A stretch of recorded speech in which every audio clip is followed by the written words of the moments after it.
Hello friends, welcome to I exam B. I am Sushil Ragade, ex manager Reserve Bank of India. कल मैंने एक video बनाया था monetary policy committee का, जो कल मीटिंग हुआ था उसके बाद आरबीआई ने यानी कि गवर्नर ने हमारे प्रेस कॉन्फ्रेंस किया था और उसमें उन्होंने कहा था कि हम अभी न्यूट्रल मॉनेटरी पॉलिसी स्टांस ले रहे हैं। यानी कि जो रेट्स है, दो टाइप के रेट्स होते हैं, मतलब ये C R R S R इसको रिजर्व रेशो कहते हैं। वैसे रेट्स जो है हम इसको भी रेट कहते हैं, उसको भी रेट कहते हैं, लेकिन ये रिजर्व रेशो है।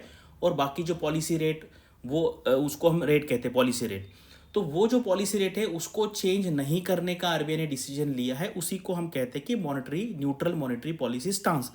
लेकिन फिर ये सीआरआर कम करने का क्या लॉजिक है, करेक्ट? तो ये हम इस वीडियो में अंडरस्टैंड करने का ट्राई कीजिए। और यहाँ पर अभी जो रेट है एट प्रेजेंट 4.5% है, करेक्ट?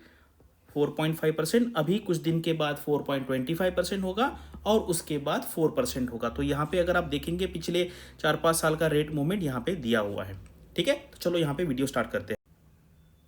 यहाँ पर देखो, ये कल का स्टेटमेंट है और यहाँ पर क्या लिखा है, reduction in the cash reserve ratio. Policy rate जो है वो अभी रेपो रेट है, उसको हम पॉलिसी रेट कहते हैं, उसको कोई भी चेंज नहीं किया है।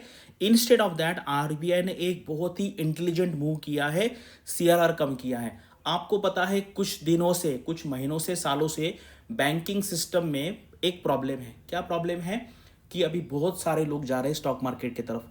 तो बैंक्स को जो लो कॉस्ट फंड मिलता है, लो कॉस्ट फंड यानी कि जो पैसा मिलता है बैंक को, लोग पैसा सेविंग बैंक में रखते हैं, एफडी करते हैं, करेक्ट? वो पैसा अभी स्टॉक मार्केट में जा रहा है। तो बैंकिंग सिस्टम को यानी कि बैंक्स को पैसा रेज करना in the form of deposits, फिर वो सेविंग बैंक है, करंट अकाउंट है या फिर आपका एफडी है, वो थोड़ा सा मुश्किल जा रहा था। और अगर फिर पॉलिसी रेट अगर कम ज़्यादा करते तो उसका इम्पैक्ट फिर लेंडिंग रेट पे एंड डिपॉजिट रेट पे पड़ता। Correct correct. तो फिर दूसरा कौन सा ऐसा रास्ता है कि बैंकिंग को, बैंकिंग सिस्टम को कुछ एक, क्या कहते हैं, कुछ एक हम एक रिलीफ दे कि उनको पैसा मिल जाए। करेक्ट, मतलब रेट तो कम नहीं करना है और बाकी दूसरा क्या करना है, बैंकिंग सिस्टम को रिलीफ देना है। तो क्या करेंगे, तो सीआरआर कम करेंगे। सीआरआर कम करना यानी कि आज के डेट में जो एनडीटीएल होता है, net demand and time liabilities, इसका 4.5%, करेक्ट? 4.5% पैसा आपको इसका जो 4.5% है वो बैंक को रखना है, वो लेंडिंग के लिए यूज नहीं किया जा सकता।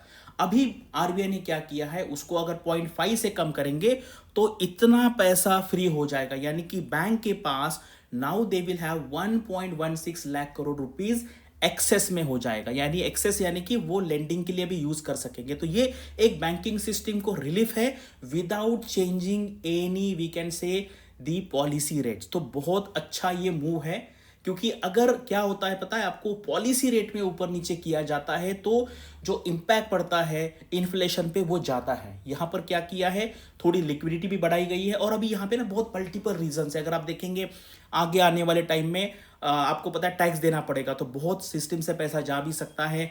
अभी इंडिया से बहुत सारा पैसा लोग जो एफडीआई वाले वो बाहर लेके जा रहे हैं, एफआई वाला पैसा। उसके बाद लिक्विडिटी का कंडीशन भी अभी सरप्लस है, अभी सरप्लस है, लेकिन फिर आगे जाने वाले टाइम में आरबीआई को लगता है कि वो प्रॉब्लम हो जाएगा। तो ये जो मूव है, मुझे लगता है बैंकर्स जो है उनके लिए बहुत अच्छा ये मूव है।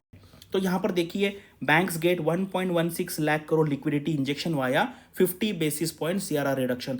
CRR could rate could reduce lenders cost of fund. Actually ये ना, अगर आप देखेंगे, ये directly lender cost of fund नहीं हो रहा है, क्योंकि अगर सीआरआर रेपो रिवर्स रेपो में चेंजेस होते तो हम डायरेक्टली कह सकते थे कि वो जो कॉस्ट ऑफ फंड है वो, क्योंकि रेपो रेट क्या है, रेपो रेट का मतलब है the rate at which banks can borrow from the RBI.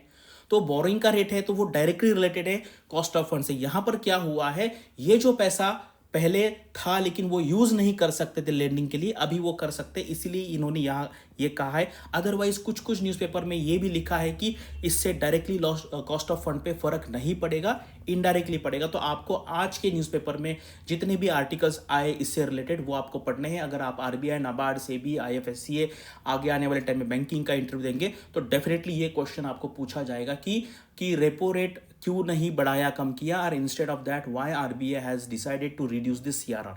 ये क्वेश्चन डेफिनेटली आपको आरबीआई के इंटरव्यू में तो पूछा जाएगा।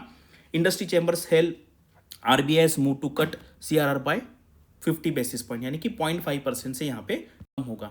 ठीक है, CRR cut to improve the lenders margin. देखो जैसे मैंने ये कहा था ना आपको, यहाँ पे देखो ये due to tax outflows, increase in the currency in the circulation and volatility in the capital market, liquidity condition which has been surplus over the past 2 months tightened recently due to outflow of the account of the goods and services tax is likely negative balance of payment, correct. तो ये सारे जो reason है, लेकिन आपको एक simple reason यहाँ पे जानना है कि बैंक्स काफ़ी प्रॉब्लम फेस कर रहे थे, क्योंकि FD का पैसा, सेविंग बैंक का पैसा, उसके बाद बाकी जो बैंक्स में आते थे, लोग डिपॉजिट करते थे, वो अभी शेयर मार्केट तरफ गया है। तो बैंक्स को आपने देखा होगा कि रिसेंट टाइम में बैंक्स ने बहुत सारे बॉन्ड्स इशू किए हैं, क्योंकि बैंकिंग सिस्टम क्या चाहता है, बैंकिंग सिस्टम को ज़रूरत है डिपॉजिट्स की, लो कॉस्ट फंड की।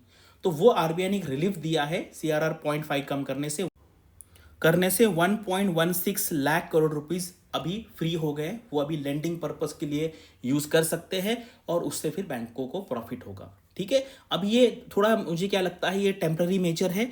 आगे जाके RBI थोड़ा सा सिचुएशन देख लेगा, क्योंकि आपको पता है अभी टैक्स का आउटफ्लो होगा। उसके बाद आपने देखा होगा फॉरेन एक्सचेंज रिजर्व भी बहुत कम हुआ है पिछले 4-5 महीने में।